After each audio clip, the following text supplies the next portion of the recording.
What's up you guys? Welcome back to the channel. It is Rob, your local problematic Leo, and tonight we're going to be talking about Higame Serration as well as Amanata Pressure. Now, if I'm going to be completely honest with you, I kind of sort of heard about these mods in passing, but they sounded more like augments than what they actually are. They're just supposed to add bonus effects to the weapon that were supposed to kind of like help out with the playstyle. However, a couple commenters brought it to my attention that these are actually some pretty big upgrades. Now, for those of you guys wondering where to get these mods, you actually get them from the shrine where you get Higame's parts. Now, if I'm going to be completely honest with you, I have more money than time, so did I buy them with plats? Yes, I may have. I didn't pay too much for them though, so I don't really feel too bad. Anyway, let's go ahead and take a look at how much of an impact they make, because I said in my previous review that I like the way these weapons feel. However, they are technically a mastery rank 2. So if you take a look at the Higame, I'll just spell it out because I know it makes you guys crazy when I look for it. It looks like it's a mastery rank 2 weapon. And I said it performs better than a mastery rank 2 weapon, but it definitely doesn't perform amazingly. So let's take a look at how it performs right now with just standard Serration on there. I'm going to go ahead and simulate some level 200 bombards real fast. They are not moving, so, you know, we can get a decent look at it. And as you can see right now, I mean, it's not the worst in the world, but it's definitely not the most powerful gun out there. It still takes a lot of shots in order to go ahead and whittle these guys down, right? So there's a part of me that's like, I guess it works. We're not really, you know, running into too many level 200s, so we shouldn't feel bad about it. However, these mods are actually made to be able to pick up after you get onto the steel path. And that's something that I forgot to mention a second ago. You can only get these mods after you've completed the steel path.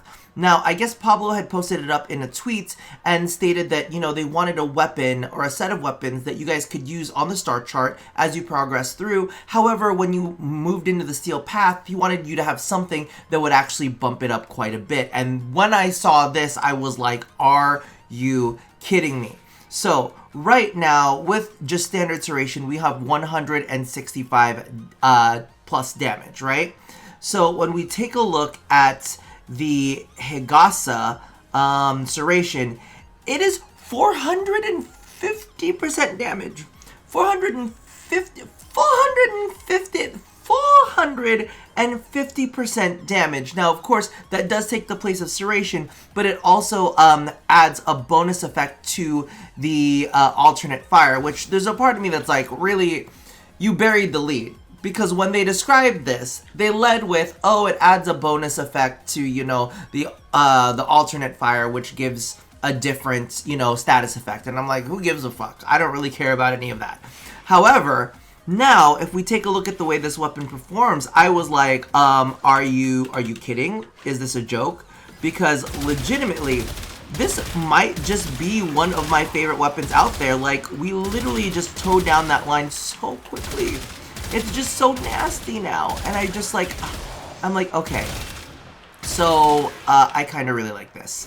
And now, because of the fact that it's got such a higher, I just like, literally it was like, it's a reload. Oh, I should probably show off how it things. That's just like literally 2 taps on the gun, and all of a sudden these guys are being chunked down. So there's a part of me that is like, okay, this is definitely a nice big chunky boost.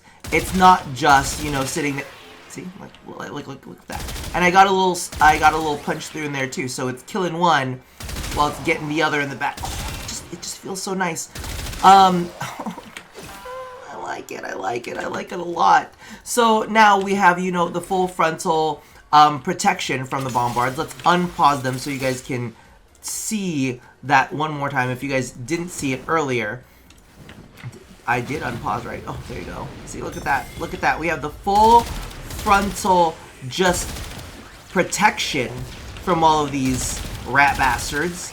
And we can now, oh wait, I need the umbrella to come back up before these bombards get to me.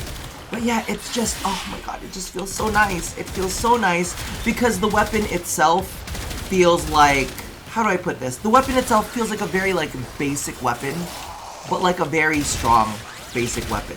So, very happy about that, because you know what, sometimes we don't want like weapons with crazy gimmicks. We just want like a good basic weapon. I'm gonna pause the AI real quick, simulate some people, and we'll go ahead and take a look at the Amanata Pressure. So, right now, maybe we should take a look at it in action.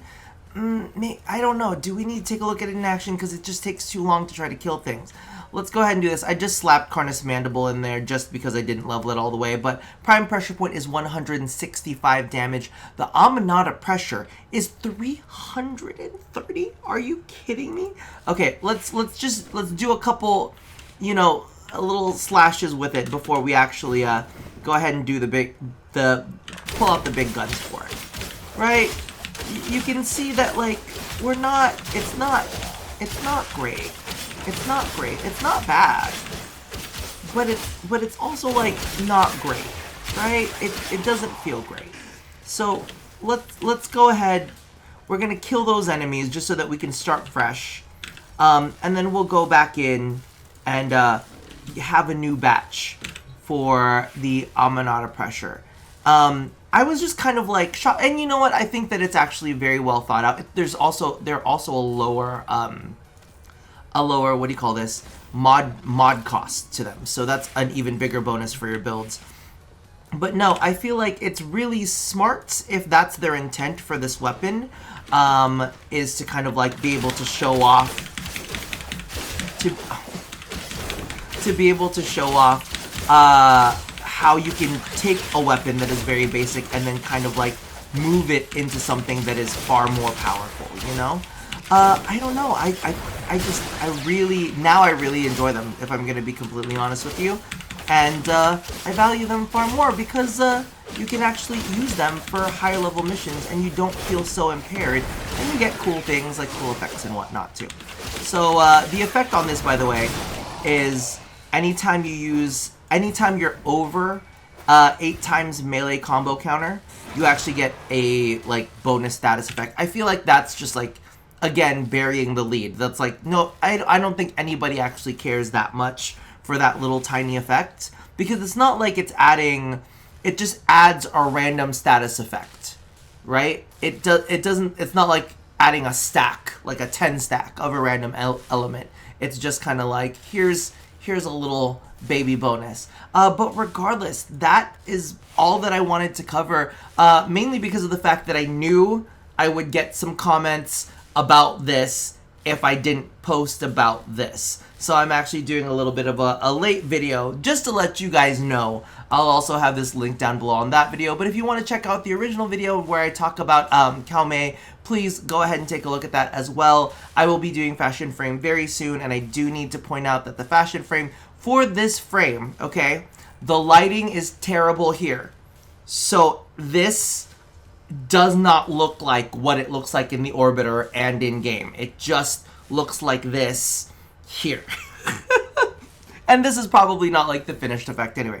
But anyway, that about does it for me for now. Let me know your thoughts about having these kind of like insertable mods that level for, how do I put this? Level for like higher level gameplay, you know what I mean? Just for specific weapons.